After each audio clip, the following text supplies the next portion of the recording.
can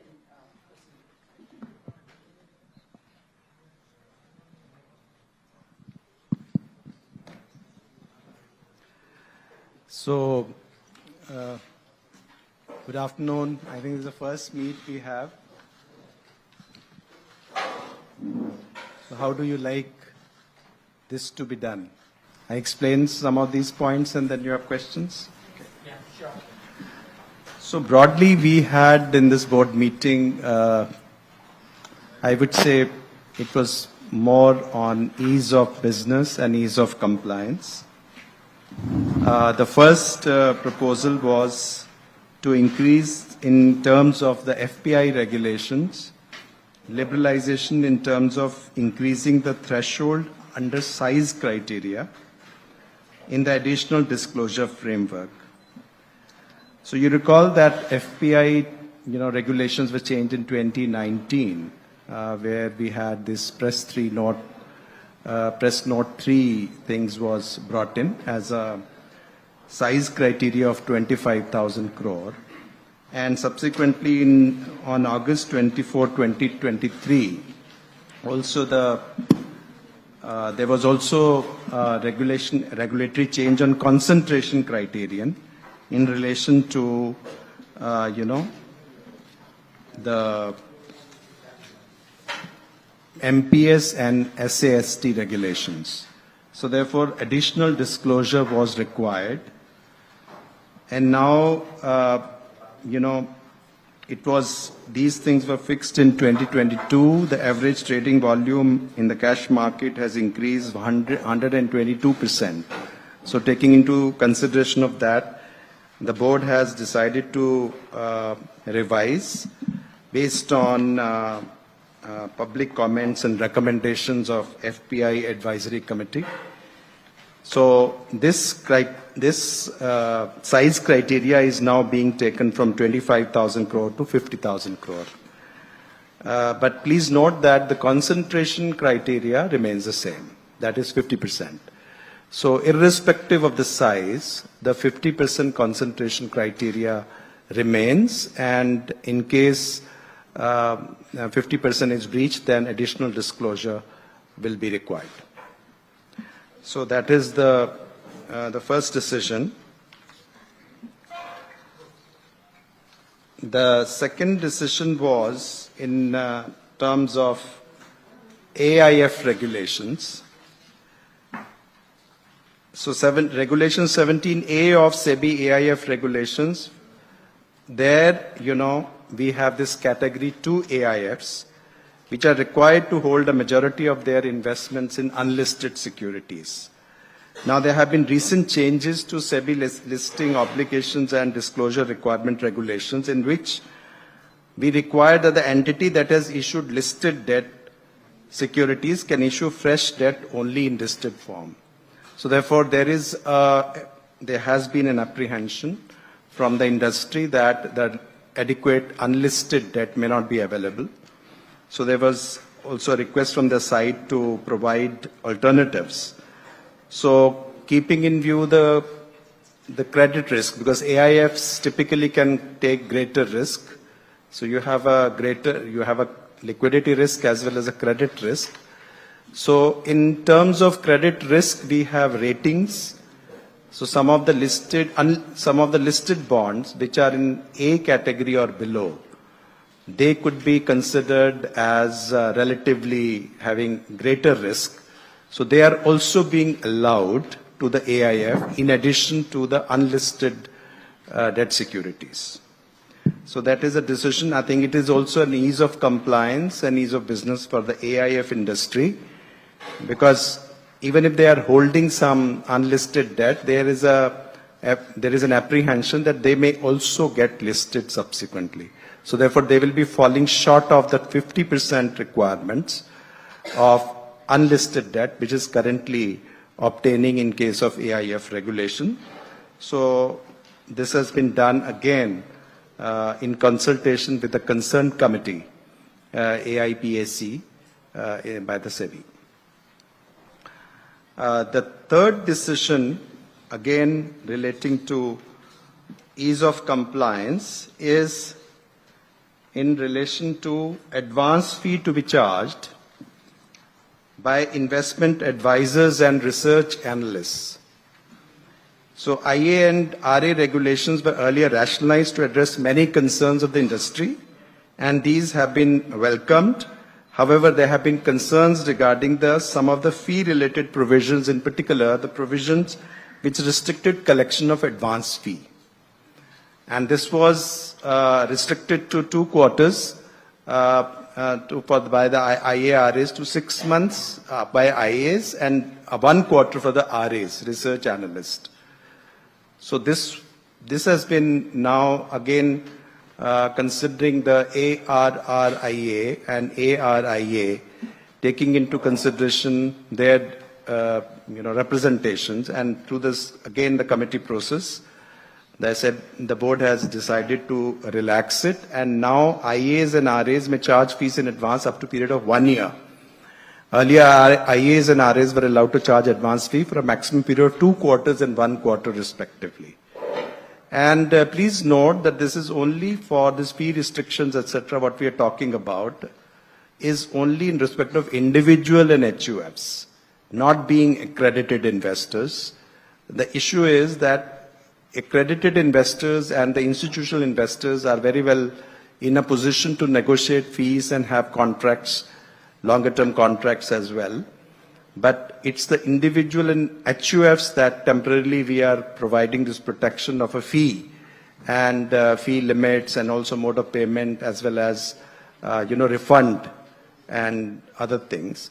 But this move to extend that to 1 year is also sensible in terms of longer term advice that they would then require, because we also want, SEBI also wants morely, long, trying to have long-term equity exposure, long-term investments rather than short-term speculative activities. Another proposal in that light is also, again, ease of compliance thing. We had actually taken a board decision earlier on December 18, 2024, in which SEBI Merchant Bankers Regulations 1992, SEBI Debenture Trustee Regulations 1993, and SEBI Custodians Regulation 1996 were sought to be amended. And there was one issue which related to creating a separate legal entity in case we have, they are taking up some unregulated activity, which means an activity which is not regulated by either of the regulators, maybe any of the regulators, either SEBI or RBI or any other regulator. Then in that case, we needed to, we required them to hive off in next 2 years into a separate entity. Of course, we had given certain dispensation in terms of sharing of resources, etc. However, we have taken an internal review, and we feel that the alternative approaches may be possible in order to mitigate the risk, at the same time creating the ease of doing business for them. So therefore, it has been decided that we will come back again to the board for a revised proposal. Till that time, we will not operate the earlier decision which was done, which was taken on December 18, 2024. So then we have, these are basically the ease of compliance and ease of business measures. There is one measure relating to governance. And this provision is relating to appointment of public interest directors, cooling off period for key management personnel and directors, and the appointment process for specific KMPs in market infrastructure institutions. So based on the feedback received from various stakeholders regarding appointment of PIDs on the governing board of MIs without the approval of the shareholders, the process for appointment of PID were reviewed. Similarly, this cooling off period issue was, reviewed. Governance of MIs, the various KMPs, their issues were reviewed. And after the review, the board has taken the following decisions. One, the existing process for appointment of PIDs, which requires prior approval of SEBI but does not mandate shareholder approval, shall continue. Second, if the governing board of an MII decides not to reappoint an existing PID after his or her first term, it must record the rationale for this decision and communicate it to SEBI. Third, cooling off period for KMPs and directors of MIIs moving to competing MIIs. For that, the governing board of an MII may prescribe a minimum cooling period for its KMPs and directors, including managing director and PIDs, before joining a competing MII. SEBI will no longer prescribe a cooling off period for PIDs transitioning from one MII to another. So far as the process for appointment of specific KMPs in MIIs, the appointment, reappointment or termination of specific KMPs, which includes compliance officer, chief risk officer, chief technology officer and chief information security officers, namely CEO, CRIO, CTO, and CISO, by whatever designation called in Vertical 1, which belongs to critical operations, and Vertical 2, which belongs to regulatory, compliance, risk management, and investor grievances side, shall require approval of the managing board of the MIIs, which was hitherto with the nomination and remuneration committee of the MII. So therefore, it's being upgraded that instead of only the NRC, it has to be through the governing board of the MIIs. And a process is also being prescribed through a selection process, which then MII has to appoint an independent selection committee, which will then report to NRC, and then the NRC makes recommendations to the governing board. So therefore, that process is getting strengthened for all these four category of officers. This was on the governance side. And now I think the issue on SEBI governance itself. So the day I had joined, I had mentioned that we'll come up with our plan, how we will handle the conflict of interest and other issues. So today the board has decided to constitute a high-level committee to undertake a comprehensive review of the provisions relating to conflict of interest, disclosures pertaining to property, investments, liabilities, etc., and related matters in respect of members, that includes the chairman and officials of the board. As you know, we have there is a code of conduct of 2008 in respect of members of the board, including chairman. And there is also ESR, Employee Service Regulations 2001 for the employees. There are issues related to conflict of interest. There are also issues relating to disclosures, also property, investments, liabilities, how it is to be reported. So the high-level committee needs to be constituted away from SEBI, an independent committee. The SEBI will provide the secretariat help. Best practices will be studied. HLC will comprise of eminent persons and experts with relevant background and experience in constitutional, statutory, regulatory bodies, government, public sector, private sector, and academia. The names of HLC members will be announced in due course. The objective of the HLC is to comprehensively review and make recommendations for enhancing the existing framework for managing conflict of interest, disclosures, and related matters towards ensuring the high standards of transparency, accountability, and ethical conduct of members and officials of the board. The HLC is expected to submit its recommendations within 3 months from the date of constitution which shall be placed before the board for consideration. Thank you. Thank you, sir. We will, just a humble request, we are meeting sir for the first time. I'm sure everyone wants to ask a lot of questions. A small request, let's start with one question each. And if you don't mind, we can also introduce ourselves. Thank you so much. Please, let's just go around the line. Thank you so much. Thank you, ma'am. Ankur Mishra from ET Now. Thank you, sir, for giving the opportunity. And since it's your first conference after you have taken over, so I would want to start with a broader question. You have mentioned about FPIs, ease of doing business, conflict of interest too came in this board meeting. What is your larger message to the stakeholders, if you can start with that?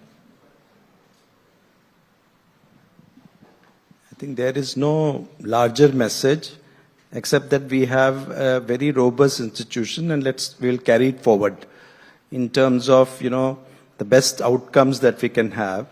We have 3 mandates in SEBI. One is investor protection. Secondly, we have to develop the market. And third, we have to regulate it. Now, all these mandates is a very big task that we have. And I think with the team that we have, which I find very, very robust team, and which is another team, several teams which are outside, with whom we work very intensively, we can always, create the best of the framework in order to meet our mandate. So just one quick thing, ma'am.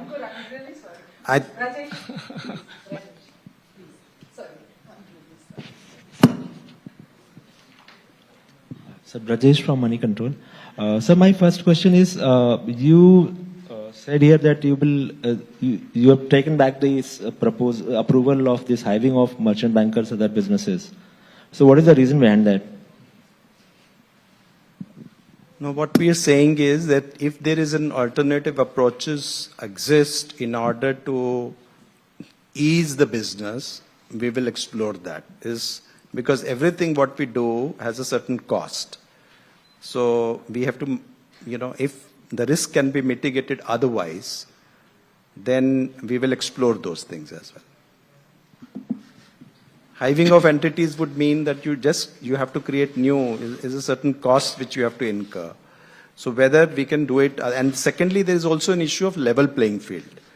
Like, for example, what in that proposal was that, maybe the banks which are regulated by the RBI, there the hiving off will not be done. The banks which are not regulated by the RBI, their hiving will be done.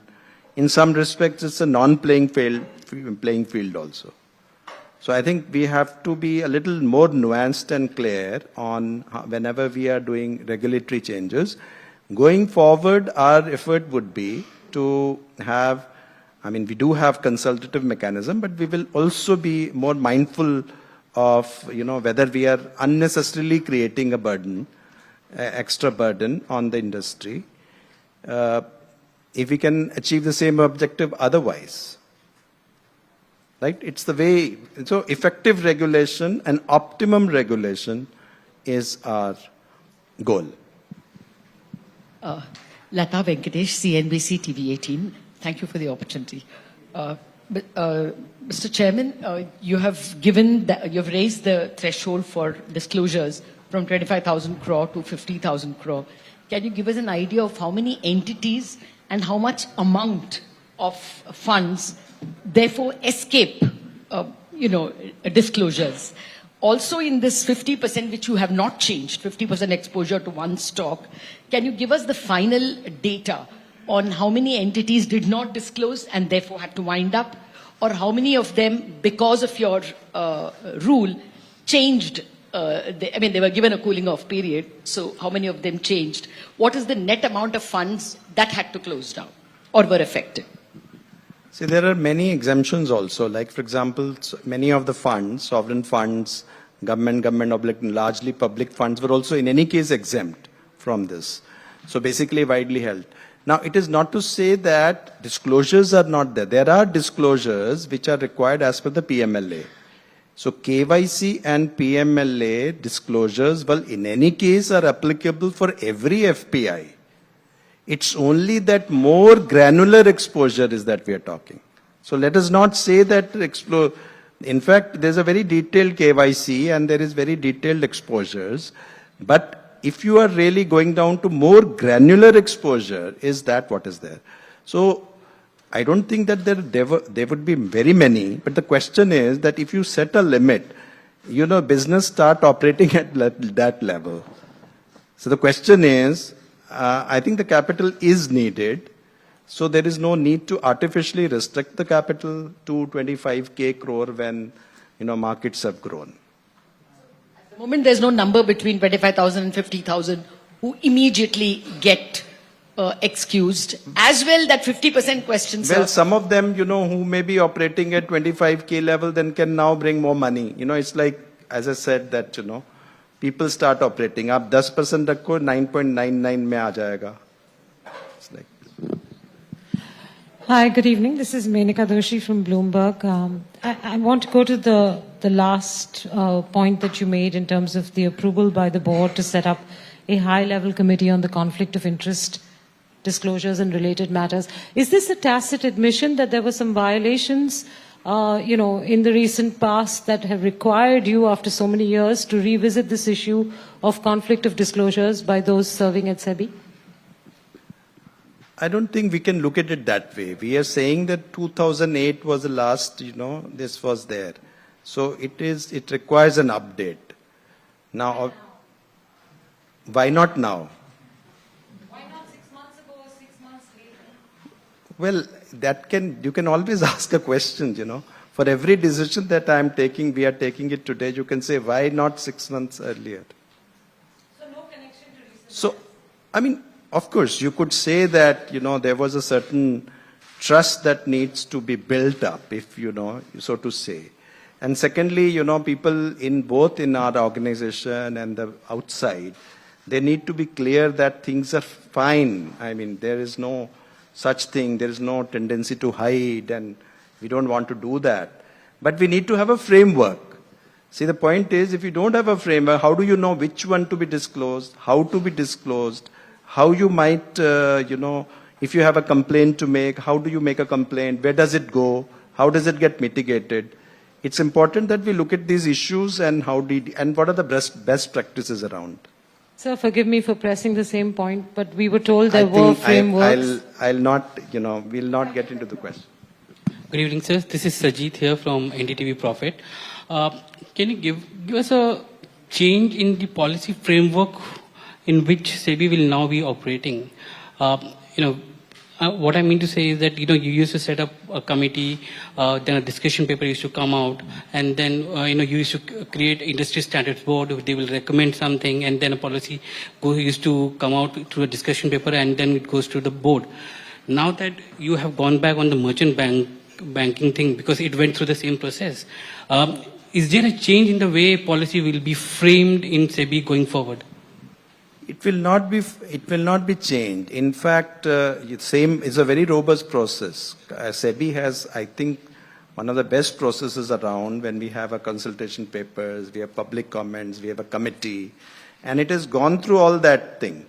But, it's a question of, again, taking a measured thing. When the committees are there, maybe a little bit of a more pressure of time sometimes, they can, because it's a question of also a time for deliberation.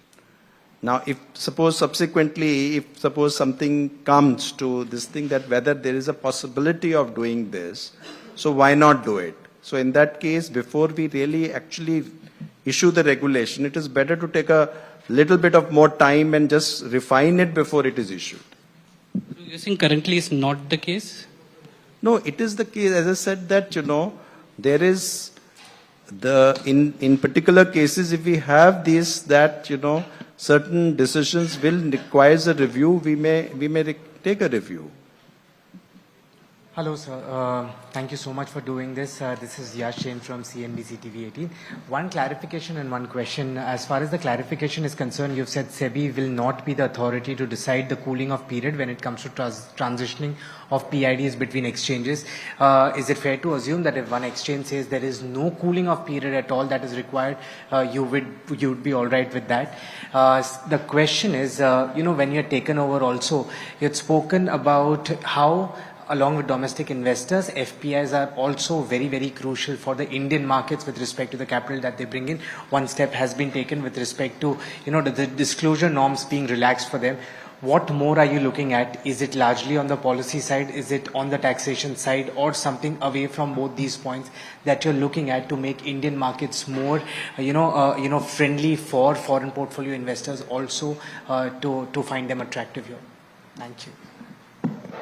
I think you have asked two questions, two very different questions. But I'll take it. The first question relating to, this cooling off thing. Now, cooling off thing, what we found is that you don't have any cooling off requirements for MDs, for example, or the KMPs. But we have imposed a cooling off for PIDs. Now, public interest directors are very important people, and they are, as I said, SEBI's also eyes and ears, so to say, protecting, and therefore, we are exempting the shareholder approval on that. Because I think some of these organizations, the shareholders could be, presumably, suppose they may also move from a business motive. But here, the PIDs have no such, because they're not even approved by the shareholders. So we should not make it difficult for the PIDs to move, because PIDs also are not necessarily in a very big supply. So right now, we have no, sort of restriction sometimes for the other ones, MD, KMPs, but restriction only for PIDs. We just wanted to make it uniform. PIDs are in no way, one PID, in fact, if it moves from one MI to another, it's welcome, because it's from one MIA also, he's actually bringing in investor protection from one and to taking investor protection to another MII. So to that extent, I think nothing will be lost, really. On the question?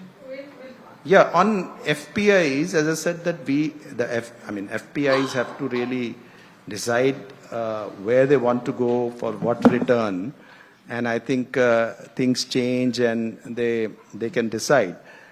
What we will say is that we are providing, the kind of regulations, etc., which will really facilitate. We are in no way wanting to, sort of scare anybody away or things like that. And we are willing to engage as much as we are willing to engage with all domestic capital as well. So, engaging with people with capital and making markets, strong, that is also, one of the goals SEBI has. Hi sir, this is Yatin Mota from CNBC Awaz. Sir, speculation के matter पे पूछना चाहूँगा. When you talk about speculation in the derivative markets, exchanges have been recently changing days of expiry to probably compete with each other. There is one of the exchanges which has recently got capitalized, looking to again come with the future and option framework. So on the matter of speculation, what is the regulatory stance? Would these frequent changes in day of expiry taken into cognizance by the regulator? And in the matter of the cash segment, Bhatia sir has done a commendable job to shell companies, wherein we have seen orders from the regulator, wherein, market capitalizations were manipulated, wherein sales were zero, promote holding was zero. And there is still a lot of these shell companies in the marketplace. So, in the matter of investigation, is SEBI looking at further, clamping down on such, shell companies, because enforcement agencies have taken this order, and, had a raid on certain premises in Ahmedabad. So both on the derivative side and, the capital market side, how are you really looking at, the speculation part, which has been increasing day by day? Well, I'll just reply this thing briefly and will ask my colleagues also to supplement. First of all, futures market F&O is important for us. It's important for any market because, so it's not something which it's required for hedging, it's required for market making, for price discovery. What we have really been saying is that when we had a problem with index options on expiry day.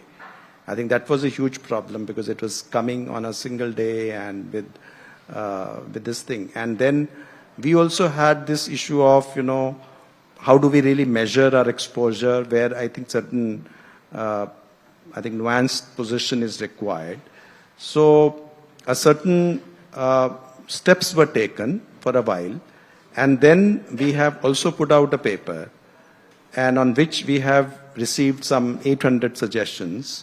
And we are fully engaged with the various things. And incidentally, there is a detailed discussion with market participants and the relevant people in SEBI while drafting that paper as well. So I would like to ask Mr. Anant Narayan to further elaborate on that. So I think you've covered it well, sir. Just to reiterate, derivatives are important. Speculation is important for market depth, for price discovery, for hedging, etc. The actions that we took in October last year were specifically directed, as sir said, to tackle the issue of over-trading in index options on expiry day. And that remains the objective for SEBI. Now, in respect of this point about expiry days across exchanges, etc., without going into too much details, I'll just reiterate the objective of SEBI. What we said is we will allow each exchange to have one expiry, a weekly expiry, right? And right now we have 2 days of the week, which we think is comfortable. That is a regulatory intent. Second regulatory intent is derivatives are important, they're extremely important, but they exist for a purpose for supporting capital formation. So without having a robust cash market, having a derivative markets does not make sense. So that's again a very clear regulatory intent. Now, in terms of what are we doing with the ongoing issues, we will take it up with the relevant parties and do what is required in a consultative manner, in a manner which makes sense to everybody. On the issue of corporate frauds, and particularly where false information is provided, obviously we will really won't hesitate to take stringent action. And the action has been taken and will be taken, and we will also systemically improve. I think we are finding out methods to systemically improve that such such false disclosures are discovered very, very early. Of course, as you are aware that on materiality of information, we had earlier given a detailed thing so that we exactly know what to really report and when to report and how much. I think certain clarity was required, and our previous circular provided that clarification. But an important point is that false disclosures are made, and if there is a tendency to pump and dump, and we would really like to come with a heavy hand. So we have to systemically, along with the exchanges, find out how to really curb this where, on system level, we don't let it go undetected very long. Mr. Bhatia would like to elaborate. Yeah, so it's complex and it's widespread. Everybody knows about it. SEBI has taken out press releases in the matter. We also try to educate the investors through the orders.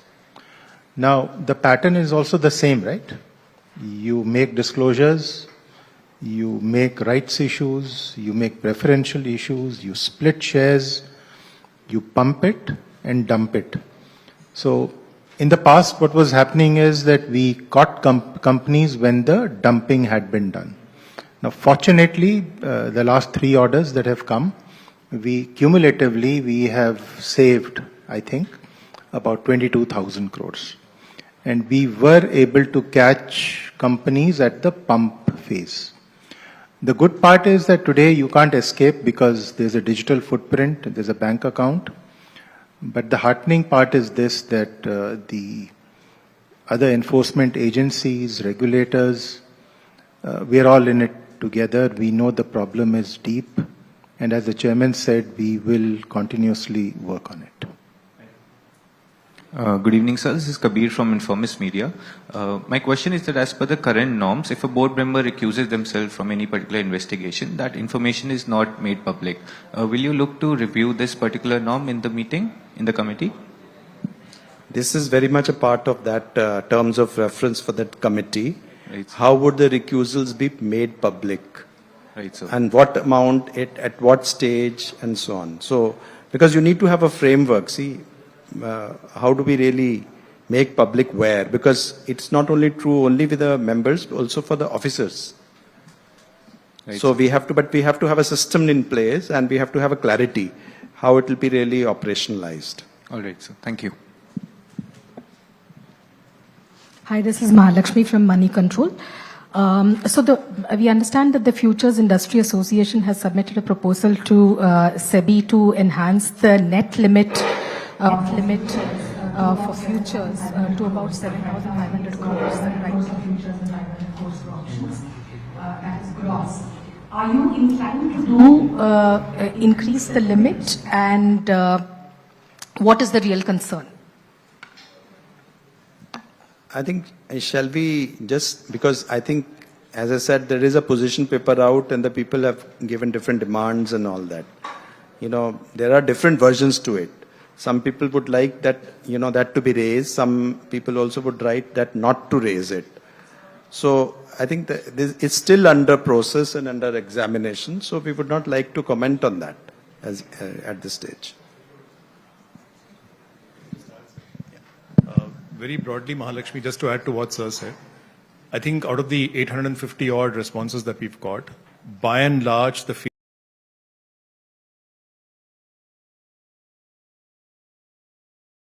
or a future equivalent metric. As Chairman Sir said, that's a better way of measuring risk than what we have currently. There are some legitimate feedback that has come in specific areas, which we are looking at very, very closely. But specifics, let's not get into right now. It's going through a process. A consultative process continues. Just a larger question, that is the intention to weed out or essentially exclude large players in this market?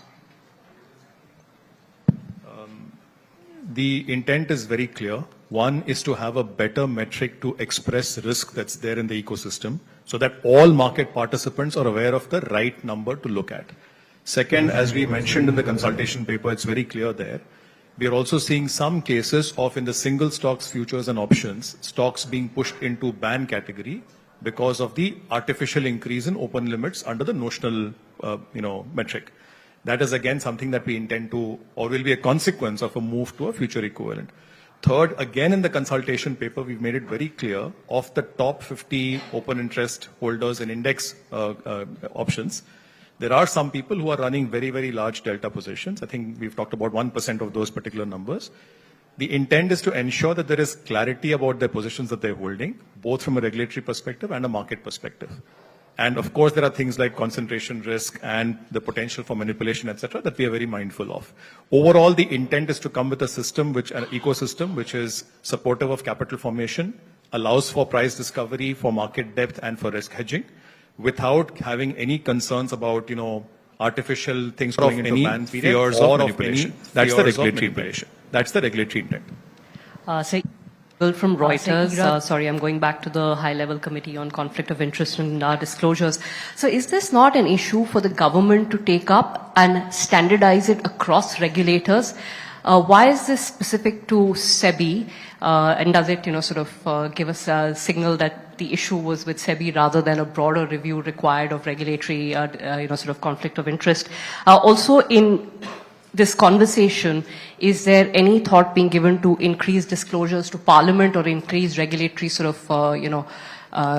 responsiveness to Parliament rather than just internally? Well, I think if you really see accountability in Indian context, we have many eyes. Accountability can be looked at from the point of view of many hands. As Christopher Pollitt said, is a problem of many hands and a problem of many eyes. Now, so there are many eyes. If you really see the accountability, there's a political accountability, there's an accountability to parliament, there is an accountability to judiciary, there is an accountability to media.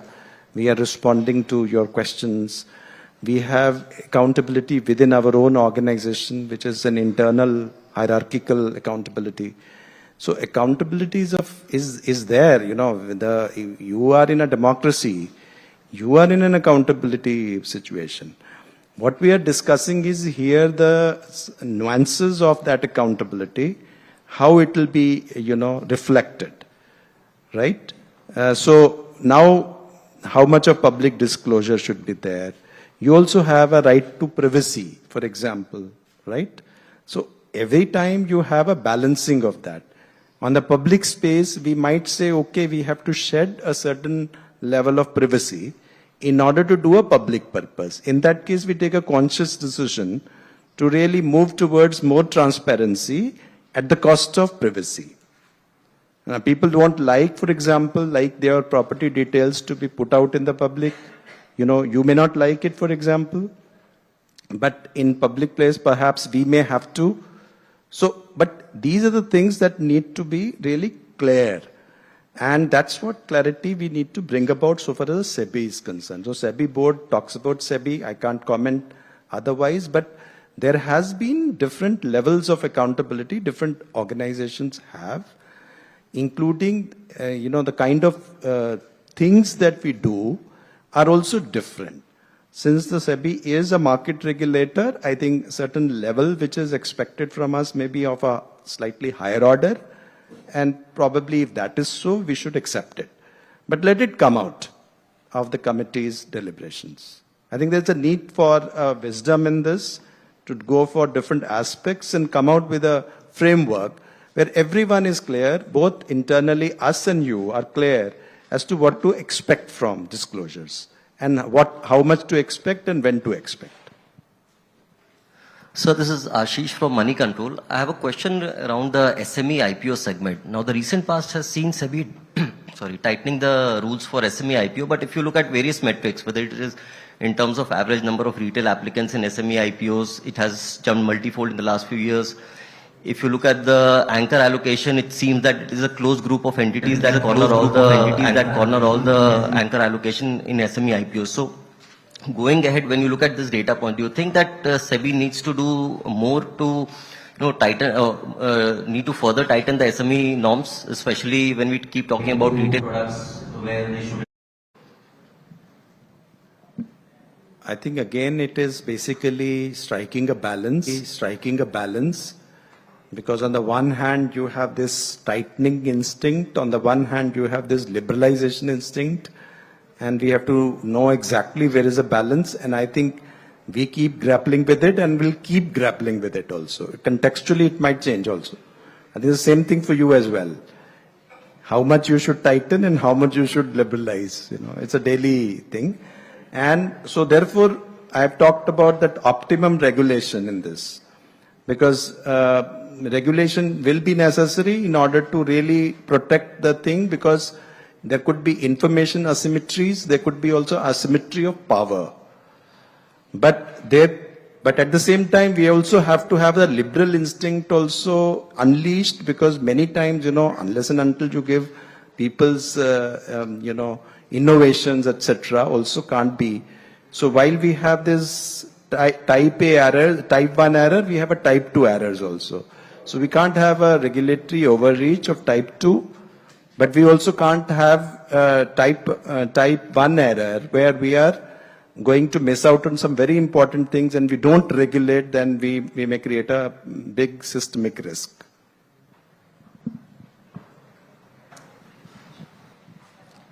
Hi, I'm Nasreen from Forbes India. So I have a question related to the HLC that you announced today. When can we expect the members, or have you started constituting the? Have you started looking after who's going to be part of this members, and how soon can we expect an announcement on this? We just had the board decision today. Now we need to, find out and also confirm with the members, because for every such committee, the member has to agree, and soon you will hear. Hi, thank you, Chairman. Chiranjeevi this side from Bloomberg News.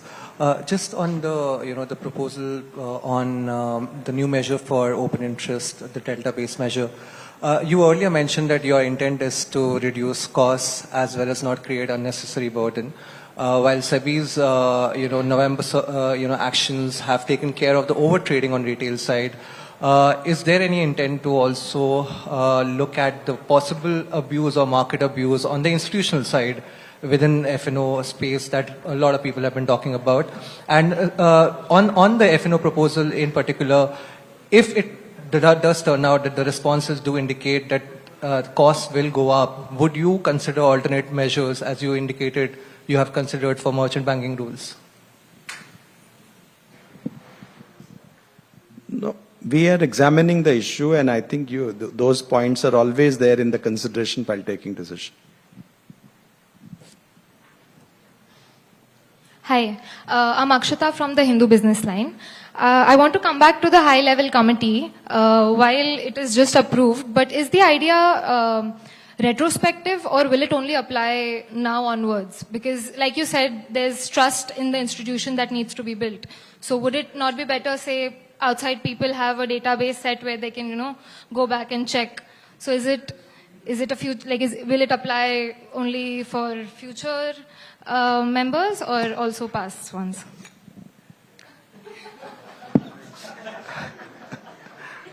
I thought, how can we retrospectively change the behavior? We are not in a time machine, going back into time. And I thought that media would be against the retrospectivity, anything, which is done. No, because what I meant Let's move forward. Okay, so not retrospectively. Hello, Ananya from Financial Express. Wanted to ask, so in the past 3 years of the bull market, the regulator has to take various steps to curb greed, in terms of F&O regulations and everything. So now with the recent volatility, do the challenges change? I think the markets will keep going up and down. There will be market cycles, the events which we cannot control, the global as well as domestic. So therefore, that is a fundamental thing in the market. As a market regulator, we need to see the markets function with integrity, and they clear out and the investors' money is there, but there's certain inherent risk in the market which we cannot, backstop. So that's my answer. So therefore, I think markets have gone, market cycles are there and market risks are there. But at the same time, if you can say last 5 years or 10 years, Indian markets have yielded return. So if you take it a longer term, you would realize that the markets in India have paid off as compared to relatively to other jurisdictions. Hi sir, good evening. I'm Khushbu Tiwari from Business Standard. Most of the questions have already been discussed, but you also shed light on trust and transparency part. But two other T's that you mentioned were teamwork and technology. Anything else that is on your mind, and anything else that is on top of your mind while you took this chair that you look forward to during your tenure? And anything specifically on the teamwork and the technology part? I think there is a team when we are sitting. So the teamwork is basically the working together on a common mission. And you bring different perspectives, and that's how it works internally in an organization across the different divisions and silos, and how do we, bring coherence, and also across with others. So how much are we able to listen and all that? Of course, within the bounded rationality of human beings. But teamwork is important. I think nothing works without teamwork. And the other one is technology, and literally nothing works without technology today.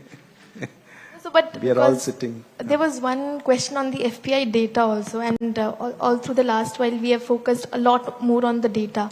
So anything on any internally such kind of data churn has been done on what will be the kind of inflows that you are expecting, because not exactly we can't say how much inflows will be coming, but any other number of how many FPIs it will impact, the threshold change, and because that is also part of the certain technology that you are leveraging inside SEBI before you formulate the regulations. No, I think, let me tell you, SEBI deals with large data, and we have large capability on data analytics and AI tools and surveillance and so on. So we will be constantly upgrading, and in SEBI is not only a question of only an internal thing. We look at the whole market ecosystem. So therefore, we have to really look at how next 10 years, what's going to be happen for technology, and all our market institutions have to upgrade their technology accordingly. We need to really see the AI, the benefit, as well as the AI, the cons, the pros and the cons, the problems that might throw up. So these are the challenges that we have to do it, and fortunately for us, we do have bandwidth to engage with a lot of players, a lot of people who know the subject and with whom we can interact, and we can always, work out there. So the question is, how do we really keep ahead, if not ahead, at least keep with the curve? Thank you, sir. Hello. Sir, Shama Mishra from Doordarshan. Sir, with retail investors' participation at an all-time high, how do you plan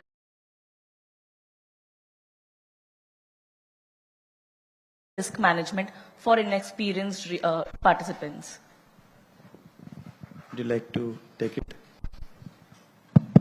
In fact, I have to tell you that one of the first things the new chairman did was to review our investor education and awareness programs. So I think we've come a long way over the last few years. I think as of March 2020, we had about 4.9 crore people in the SEBI ecosystem. Today we have 13.6 crore people. It's almost tripled in the last 5 years or so.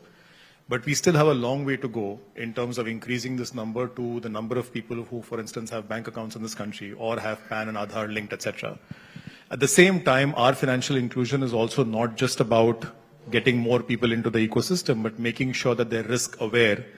And frankly, their investor education and awareness plays a huge role, besides the role that all of you here, Chairman mentioned the team, all of you here play as well. So we're doing a few things here. One is we are conducting a nationwide survey, which will help us address these two questions. What does it take to increase the number of participants from the current level to even higher? Is it access? Is it knowledge? Is it fear? What is it that we have to overcome to increase that number? Second is, what is the level of awareness of people? And where are the gaps in terms of risk awareness so that people take informed decisions, people are responsible investors? And in what way do we fill this gap? In what language, in what medium, through which medium should we actually make the communication, etc.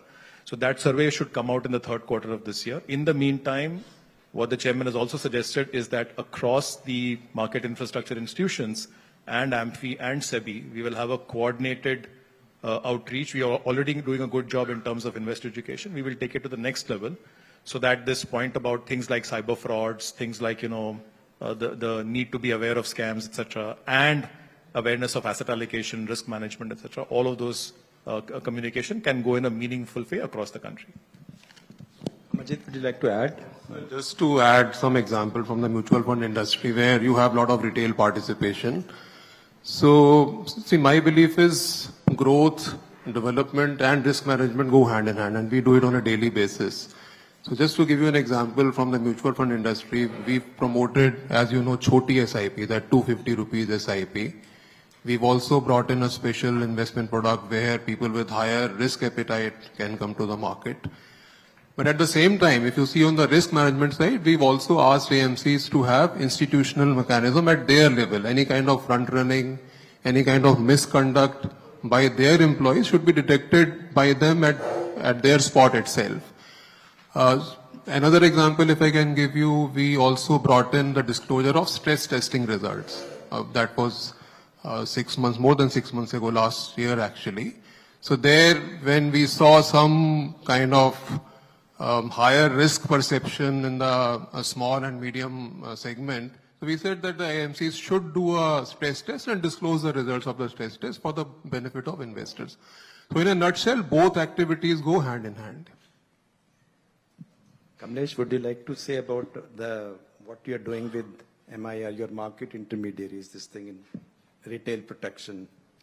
So basically, so far as market intermediaries are concerned, IA and RAs have been, market intermediaries who play a very important role in the ecosystem. And if you have seen the steps that SEBI has taken in past few years, apart from reforming the IA and RA regulations so that more IA and RAs register with SEBI and are available for proper advice to the investors. And then we have also taken steps that how to protect investors from unregistered space. So we have been coordinating with the social media platforms where we take down wrong contents from them, and we are working with those platforms to even develop it further, like forming APIs with them. You must have seen the press release last week that any intermediaries who is coming out with some kind of advertisement, so through API they can verify with us that whether they are registered with us or not. So more steps are being contemplated. That association amendment that was brought in June last year also was that so that the revenue of these unregistered intermediaries dry up. So basically, if you see, all these actions have been taken so that more and more IAs and RAs are available and our investors are not misguided by unregistered IAs and RAs. There are other measures which are work in process, how do we ensure that money that goes from the pocket of investors go to the right person, because right now a lot of frauds are happening. So we did come out with that platform where payment to IA and RA can be made, but we made that optional because it was felt at that time that it will involve extra cost. So that is still optional, but there are other things which are under development to ensure that these payment frauds are protected. So hi, this is Reena Zekraya from the Economic Times. I would like to know, I recently saw these reports on the being reviewed by SEBI. So what exactly in the settlement mechanism is being reviewed by SEBI? What are the issues in the current mechanism? Thank you. Well, as you know, we have a settlement regulations. Under that, the things can be settled. The settlement applications can be made. And the settlement schemes are also possible if you are working out for a class of people in order to do that. So basically, in the settlement system, the people pay off, the things, and the matter is closed, and you don't adjudicate and you do not litigate further. But more on this will be, Kamlesh. Thank you, sir. So settlement scheme is something, I think it has been said by courts also in various decisions that for economic offenses like what we regulate, it's always good to have settlement so that courts can pay attention to much, more important cases. If we can settle economic cases here with us only, it is good for the entire ecosystem. And what unique thing in SEBI settlement is that we often end up with getting more money in settlement than what we would have got if that case had been finally adjudicated in completely SEBI's favor. So that is one good thing. So it is not that if cases are being settled, it is kind of condoning any offenses, right? So that is one thing. And settlement has been working very well in SEBI, which is reflected from the fact that number of applications are increasing every year. 5 years back, we used to have 10% of our enforcement order coming for settlement. Today, we have 45% coming for settlement. And we saw this. So last year, the inflow was 40 cases per month. So we decided that we should dispose of 40 cases per month. But we dispose of 45 cases per month this year. But the inflow has increased to 60 cases. Now, when these kind of inflows are happening, we feel that it is important that when we form multiple teams, those multiple teams look at all cases uniformly. And therefore, SOP is work in progress from that perspective. Hello, sir. This is Prateek from PTI. I just wanted to ask, are there any specific measures being planned on employee or HR front for bettering the working conditions? I think we are fine.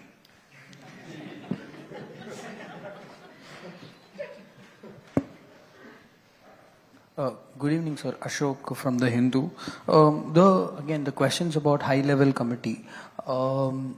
So once the committee submits the recommendations, so will you have a separate committee or a group to continue supervising conflict of interest, or will it still have to go through the board?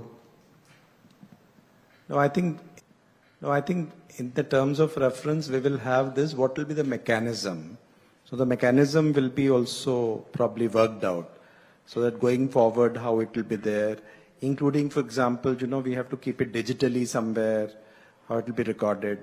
So I think there are some of the issues, technical, non-technical, which have all been part of the mandate of the committee. And then it will go for the consideration of the board and due decisions will be taken.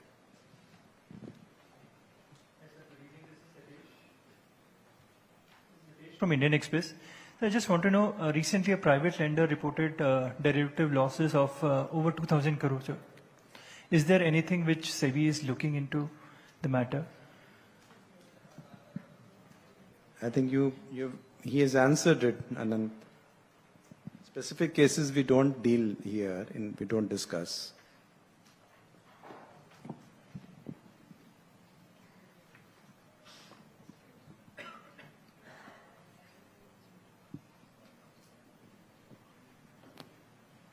This is Neha Joshi from Mint newspaper.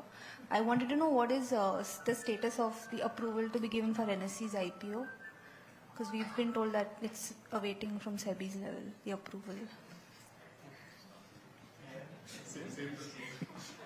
Which one?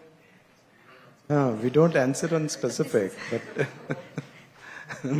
but surely I think we'll look into it. I've just we'll apply our mind on how is it and how we can take it forward and what's the issues.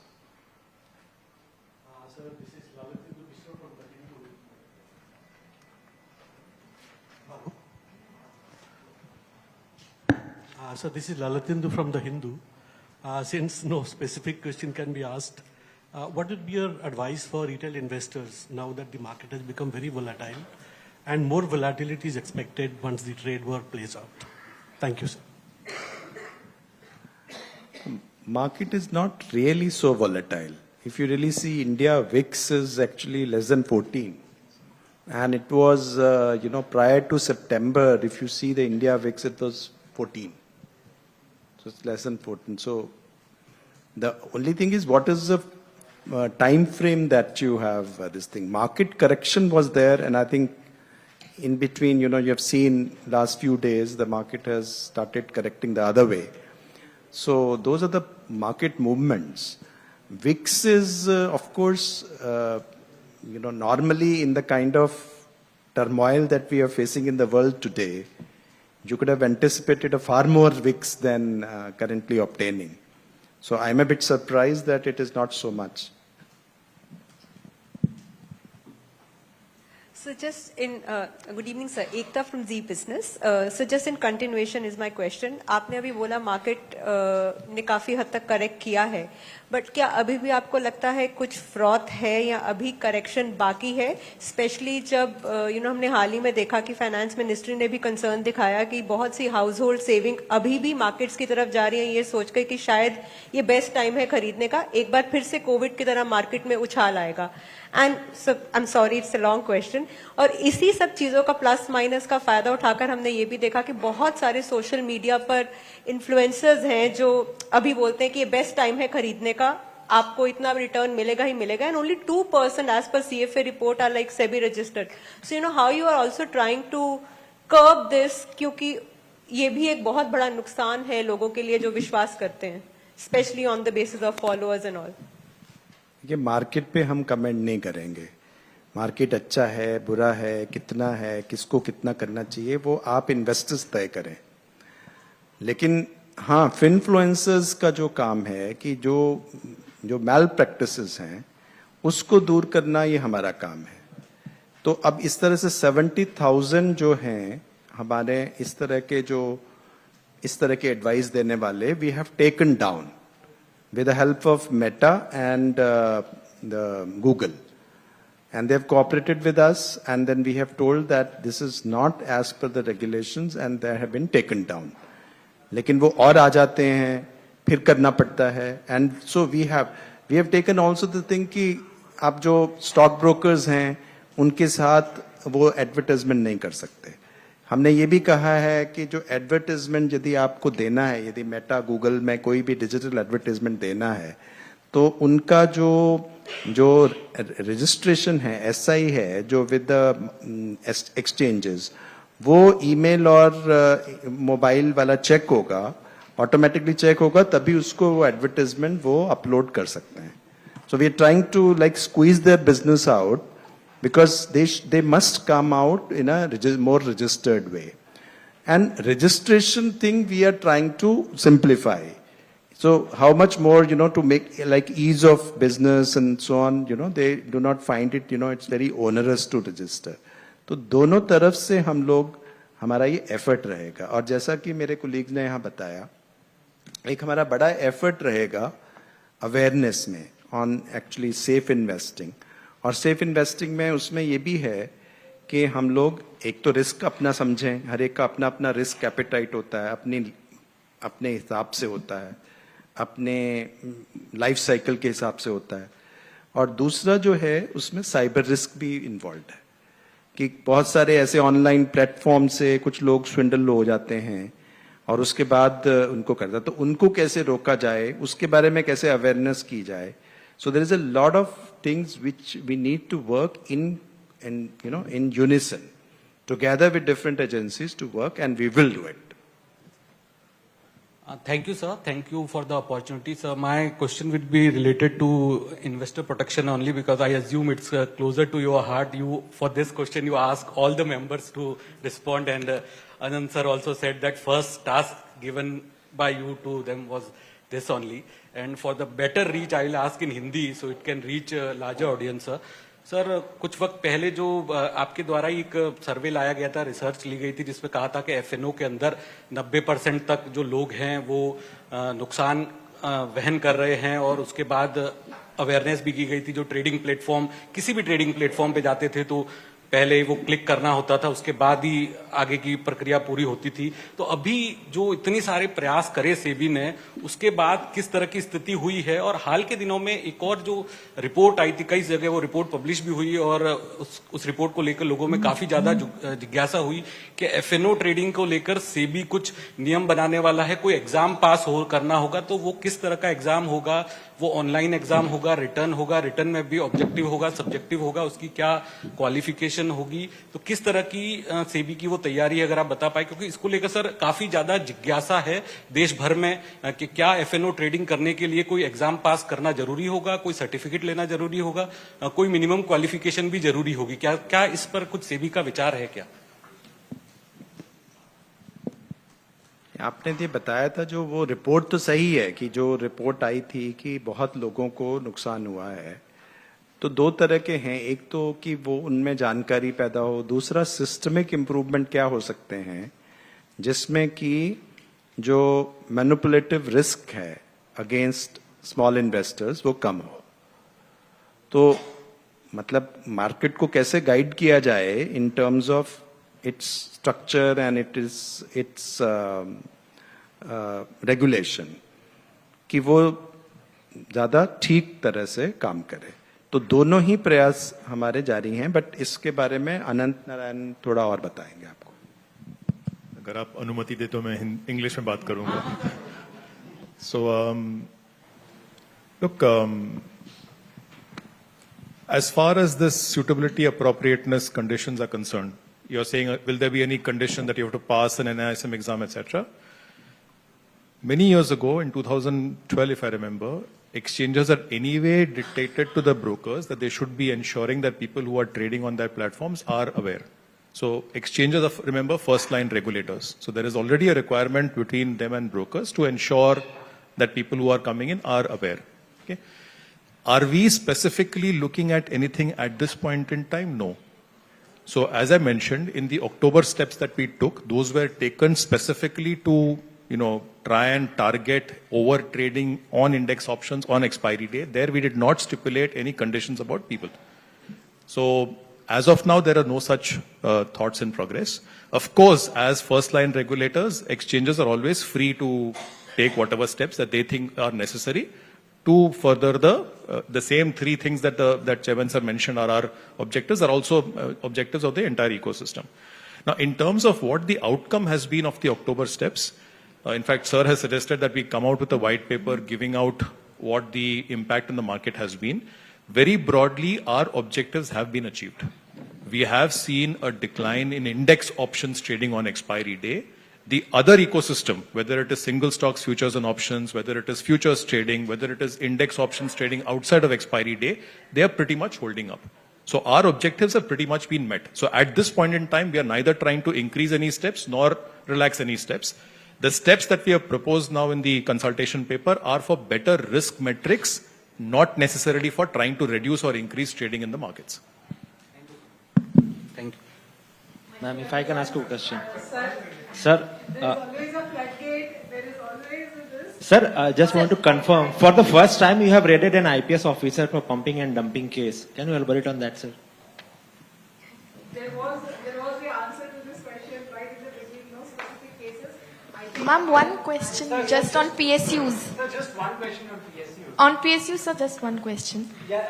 The same question, I think we can share the same thing. Sir, you've been on the other side as well, with your role at DPAM.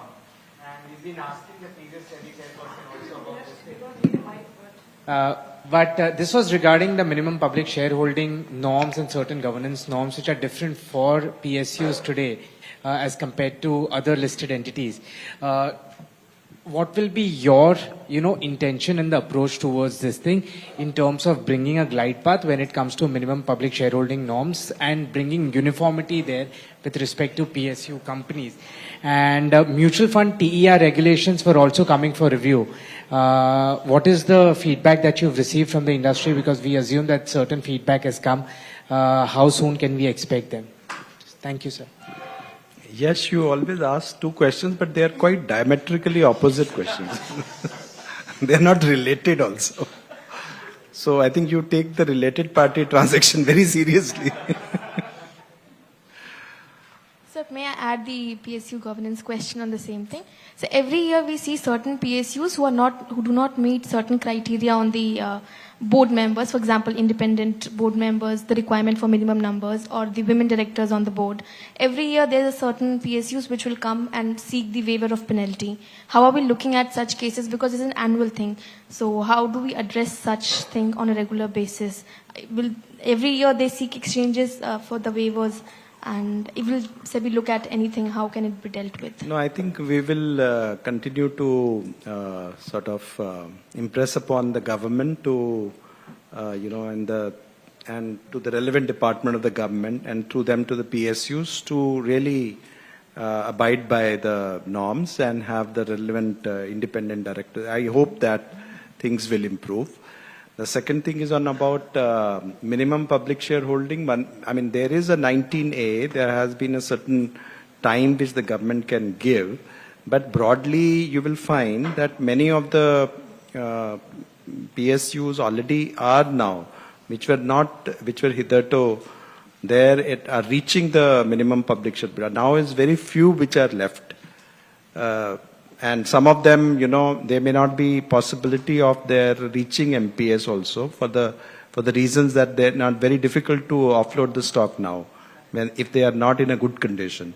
So only some of them would have been left out. So there has been a vast improvement in terms of minimum public shareholding achievement, MPS achievement, in case of PSUs, and we hope that rest of them also will come soon towards that goal.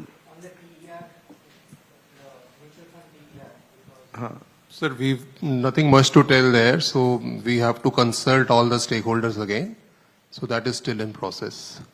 So just one more thing, because you have taken down 70,000 posts from social media platforms, and they have been very helpful and have worked with SEBI on this. But has there been any concerns raised on from the MeitY side, or because there were certain reports that the SEBI is seeking more powers from MeitY on such to take certain action on such either miscreants on social media or such platforms or handles which are creating such ruckus in the market or through misleading information. So has there been any discussion with MeitY on how for the long term can this be dealt with and not just by removing posts, or how on the long term monitoring this?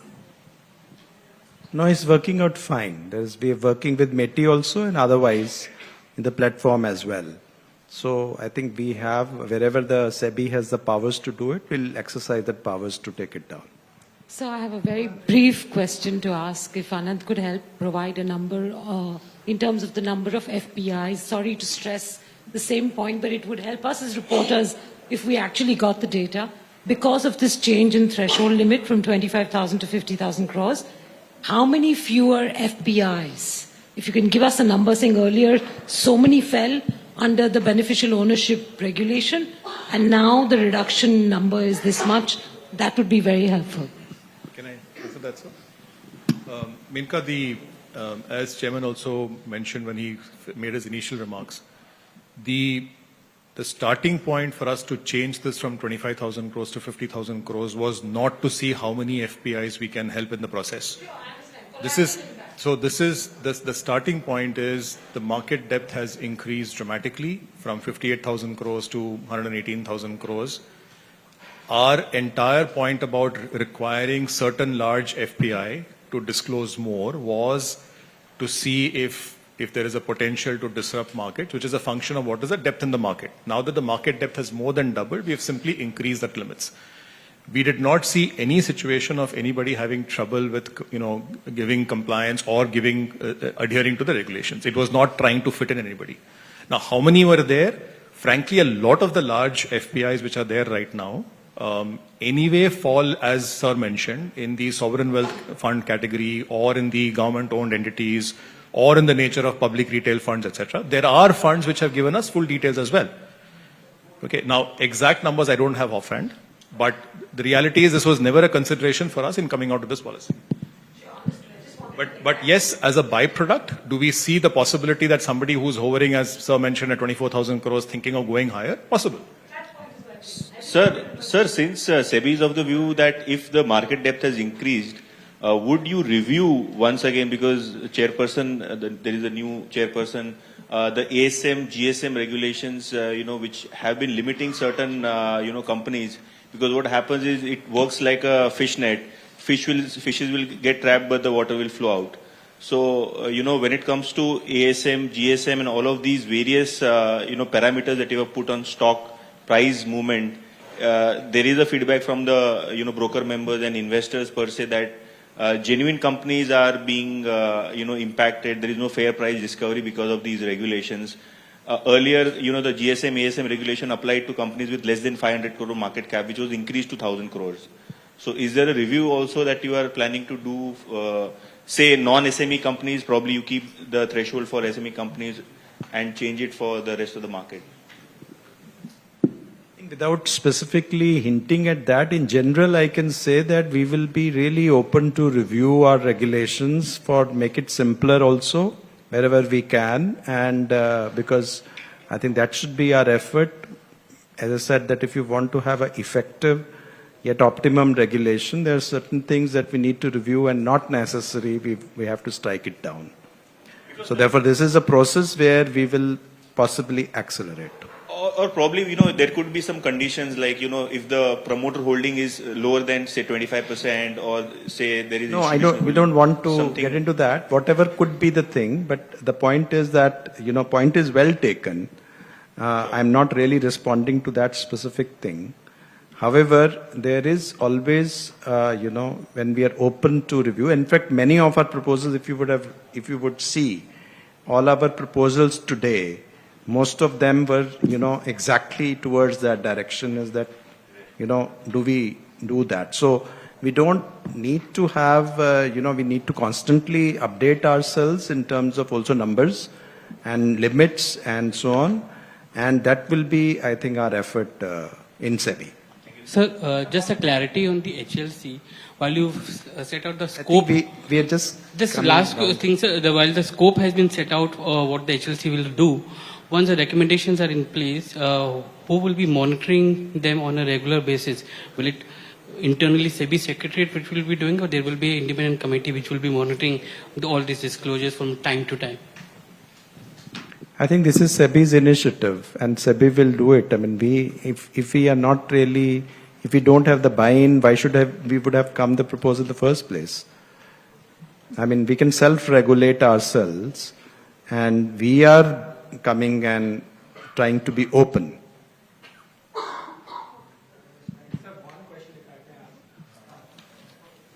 Mind you, we do have our conflict of interest rules, so it's not that there are certain rules and regulations within SEBI already, and in fact regulations are there.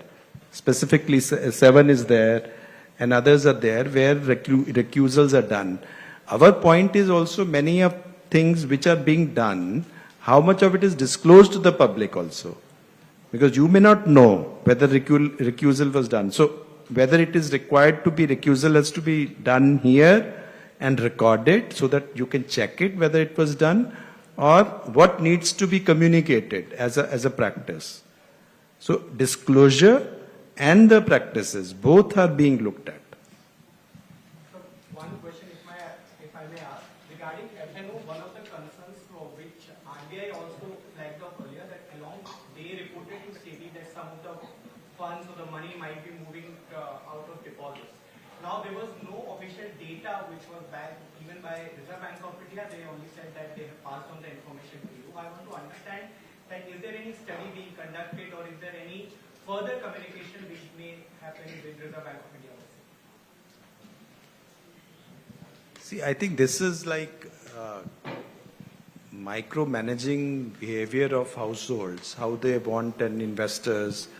Now, you have to, whether you want to put it in FD, whether you have to put it in saving bank, or whether you want to invest in this. I mean, how can we really, basically things, the market is giving different kinds of return, different type of risks. You have to really choose, what you would like. So I don't think that, that we can really make regulations around it. How should you should be using your money.